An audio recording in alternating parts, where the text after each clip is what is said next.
Greetings of the day. Myself, C.A. Hemant Karunia, Assistant Professor, Sri Samliaji Government College, Mandfia, District Chittorgarh.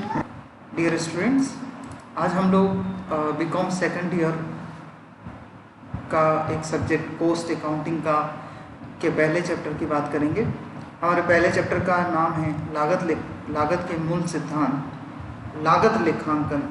ये एक हमारा विषय है जिसके अंदर हम लोग लागत की बात करते हैं. लागत यानी कि कोस्ट आप लोग जानते हैं, किसी माल को बनाने, उत्पादन करने, बेचने के लिए उसकी लागत हमें ज्ञात होनी बहुत ज़रूरी होती है. तो ये सब्जेक्ट बहुत ही इम्पोर्टेंट है प्रैक्टिकल लाइफ के लिए, क्योंकि कोई भी कंपनी, कोई भी फैक्ट्री, कोई भी व्यक्ति जो माल खरीदने का काम करता है, माल को बनाने का काम करता है, बेचने के उद्देश्य से अगर वो माल बना रहा है, तो नेचुरल सी बात है उसे अपनी लागत बहुत अच्छे से पता होनी चाहिए. अगर गलत लागत पता होगी, लागत की गणना सही ढंग से नहीं होगी, तो उसका लाभ बहुत कम हो सकता है कि वो हानि में हो और उसे लग रहा है कि वो प्रॉफिट में चल रहा है.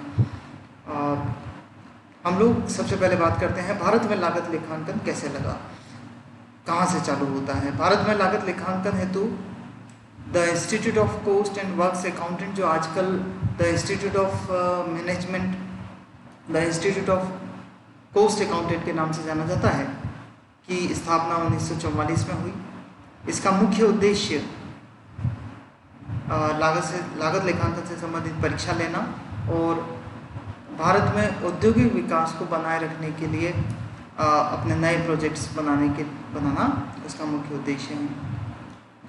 कंपनी अधिनियम 2013 की अधिनियम 2013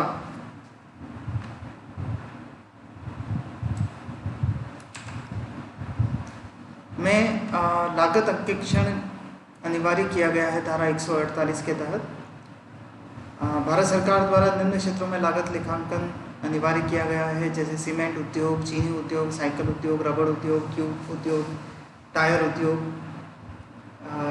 cosmetic, soda, air conditioner, refrigerator, motor वाहन इत्यादि. आइए हम लोग बात करते हैं. अब आपने फर्स्ट ईयर के अंदर वित्तीय लेखांकन पढ़ा, फिनेंशियल अकाउंटिंग, और जो हम अब पढ़ने वाले हैं लागत लेखांकन, उन दोनों में क्या समानता है. तो दोनों ही लेखांकन है. लेखांकन का मतलब दोहरा लेखा प्रणाली पर आधारित है. दोनों ही विधियों में प्रत्यक्ष तथा अप्रत्यक्ष सभी प्रकार के व्ययों का लेखा होता है. दोनों का लेखांकन का आधार सेम है. सेम का मतलब उनके बिल बीजक, दोनों जिन बीजकों से बिल से लागत वित्तीय लेखांकन किया जाता है, उन्हीं के आधार पर लागत लेखांकन किया जाता है. दोनों ही पद्धतियों में लाभ और हानि ज्ञात होती है. दोनों ही विक्रय मूल्य के निर्धारण में सहायक होते हैं. दोनों का उद्देश्य विक्रय मूल्य निर्धारण हुआ करता है. आइए हम बात करते हैं असमानताओं की. वित्तीय लेखांकन और लागत लेखांकन में अगर असमानता की बात करें, तो वित्तीय लेखांकन हमेशा वास्तविक व्ययों का ही दिखाया जाता है. वास्तविक व्ययों का यहाँ मतलब है, मैं आपको एक उदाहरण देता हूँ कि किसी व्यक्ति ने 4 किलोमीटर दूर जाकर और 10 रुपये का एक पेन खरीदा, तो जो लागत आएगी, वास्तविक व्यय जो होंगे 10 रुपये हैं, तो वो जो पेन खरीदने की एंट्री बनाएगा वो होगी stationery account debit to cash 10 रुपये. लेकिन जब हम अनुमानित व्ययों की बात करेंगे, लागत लेखांकन में आ जाए, तो ये अनुमानित व्यय को कवर करता है. अनुमानित व्यय का मतलब एक पर्टिकुलर काम के लिए जो व्यक्ति 4 किलोमीटर दूर गया, 4 किलोमीटर का आना जाना, पेन की लागत, उसके स्वयं के न जाके कहीं पास से वो चीज़ ये खरीद लेता, इतना दूर जाने की उसे ज़रूरत नहीं थी. तो इस प्रकार के जो अनुमानित व्यय हैं, जो वास्तविक लागत के एक्स्ट्रा हैं, वो हम लागत लेखांकन में कवर करते हैं. अगले अंतर की बात करते हैं. इसमें प्रत्येक उत्पाद पर अलग अलग लाभ हानि ज्ञात कर पाना संभव नहीं होता, क्योंकि हम एक P&L के माध्यम से केवल एक नेट प्रॉफिट मालूम करते हैं, जबकि लागत लेखांकन में प्रत्येक उत्पादन का अलग अलग मूल्य, लाभ ज्ञात कर पाना संभव हो पाता है. वित्तीय लेखांकन में आयगत, व्ययगत, पूंजीगत सभी मदों का लेखा किया जाता है, जबकि लागत लेखांकन में केवल वस्तु के उत्पादन और सेवा की लागत को प्रभावित करने वाले मदों का ही शामिल किया जाता है। वित्तीय लेखांकन विधि में लाभ हानि केवल वर्ष के अंत में ज्ञात किया जाता है, जबकि लागत लेखांकन के अंदर लाभ हानि आवश्यकता अनुसार कभी भी ज्ञात किया जा सकता है, किसी भी अवधि के लिए ज्ञात किया जा सकता है। वित्तीय लेखे व्यवसाय के प्रधान लेखे होते हैं ये लेख, जबकि लागत लेखांकन में वित्तीय लेखों की सहायता प्रदान वित्तीय लेखों का सहायता प्रदान करते हैं।